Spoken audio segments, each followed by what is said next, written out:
So, GTA 5. That was released. And it's already made back its budget. Before it went on sale. Wow. And it's already facing criticism. From our own.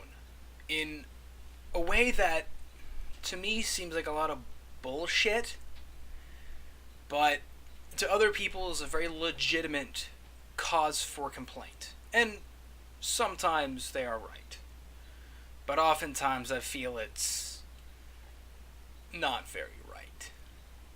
So, in terms of Grand Theft Auto 4 is a perfect example of what I don't like, which is this term, ludonarrative dissonance. It seems like such a wonderful term to use. It's like, I need to criticize this game.